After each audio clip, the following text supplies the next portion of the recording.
Bismillah, Assalamualaikum warahmatullahi wabarakatuh. Alhamdulillahi wassalatu wassalamu ala rasulillah wa ala alihi wa sahbihi wa man walah wa la hawla wa la quwata illa billah. Apa kabar siswa kelas 11 TBSM? Semoga selalu sehat dan tetap semangat dalam belajar. Kembali kita berjumpa lewat video pembelajaran ini untuk mata pelajaran PLSM, Pemeliharaan Listrik Sepeda Motor. Dan materi kita kali ini adalah memahami prinsip kerja sistem instrumen dan sinyal. Selamat menyimak dan semoga bermanfaat. Kompetensi dasar yang pertama adalah kompetensi dasar pengetahuan memahami prinsip kerja sistem instrumen dan sinyal. Adapun kompetensi dasar untuk keterampilan adalah merawat berkala sistem instrumen dan sinyal. Selanjutnya adalah tujuan pembelajaran. Tujuan pembelajaran yang pertama, siswa mampu menjelaskan fungsi sistem instrumen dan sinyal. Yang kedua, siswa mampu menjelaskan jenis instrumen dan sinyal. Yang ketiga, siswa mampu menguraikan komponen sistem instrumen dan sinyal. Yang keempat, siswa mampu menjelaskan wiring diagram sistem instrumen dan sinyal. Yang kelima, siswa mampu menjelaskan cara kerja sistem instrumen dan sinyal. Dan yang terakhir adalah siswa mampu membuat rangkaian sistem instrumen dan sinyal. Kemudian materi pelajaran yang akan kita pelajari pada kompetensi ini adalah yang pertama, fungsi sistem instrumen dan sinyal. Yang kedua, jenis sistem instrumen dan sinyal. Yang ketiga, wiring diagram sistem instrumen dan sinyal. Dan yang terakhir, yang keempat, cara kerja sistem instrumen dan sinyal.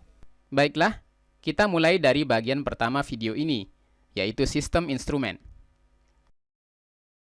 Sistem instrumen adalah perlengkapan sepeda motor yang berupa alat ukur yang dapat memberikan informasi bagi pengendara tentang kondisi sepeda motor, seperti putaran mesin, kecepatan sepeda motor, bahan bakar, temperatur mesin, dan informasi lainnya. Sistem instrumen terdiri dari beberapa jenis. Yang pertama, sistem instrumen jenis analog. Yang kedua, sistem instrumen jenis digital. Dan kedua sistem instrumen ini mulai dari jenis yang paling sederhana sampai jenis yang sangat kompleks karena menampilkan banyak informasi. Tentunya hal ini sangat dipengaruhi oleh teknologi yang dipasang pada sepeda motor tersebut. Dan marilah kita mulai dari instrumen yang pertama. Speedometer. Siswa sekalian, panel yang akan kita gunakan sebagai contoh kali ini adalah panel sepeda motor Honda Supra 100. Sebelum menjelaskan lebih jauh tentang speedometer jenis ini, marilah kita mengenali terlebih dahulu instrumen-instrumen apa saja yang ditampilkan pada panel ini. Yang pertama adalah speedometer, berfungsi untuk mengukur kecepatan sepeda motor.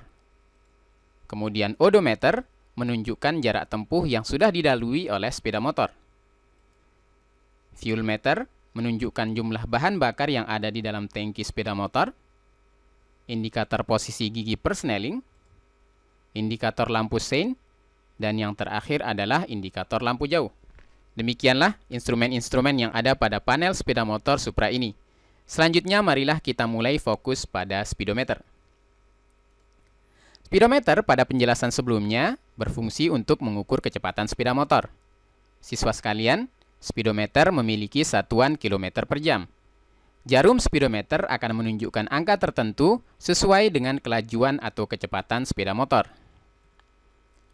Semakin kencang sepeda motor, maka jarum penunjuk akan bergerak semakin jauh. Namun para siswa sekalian, tahukah kalian bagaimana cara kerja dari sebuah speedometer?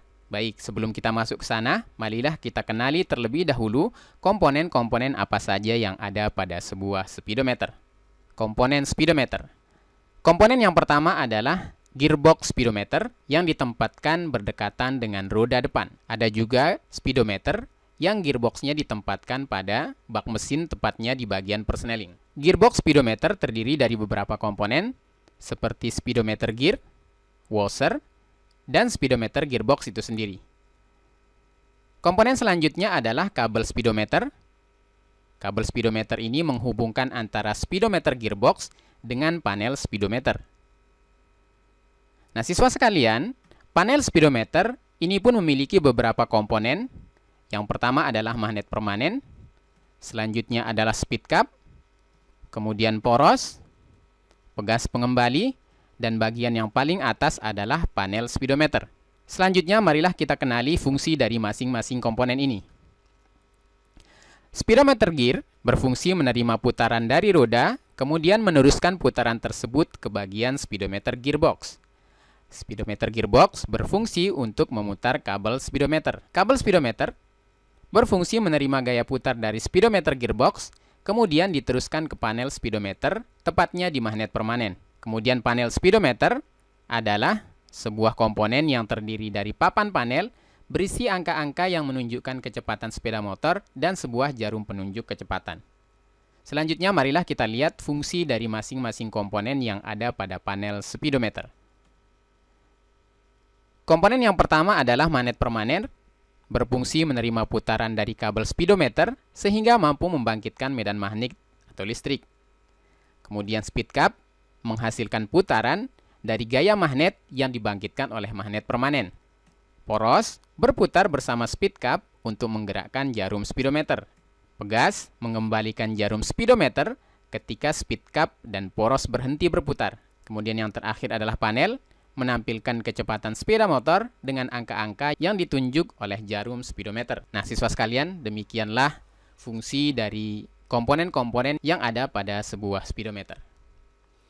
Selanjutnya, satu lagi sebelum kita masuk ke cara kerja, Bapak akan mengajak kalian melihat tampilan susunan komponen pada panel speedometer.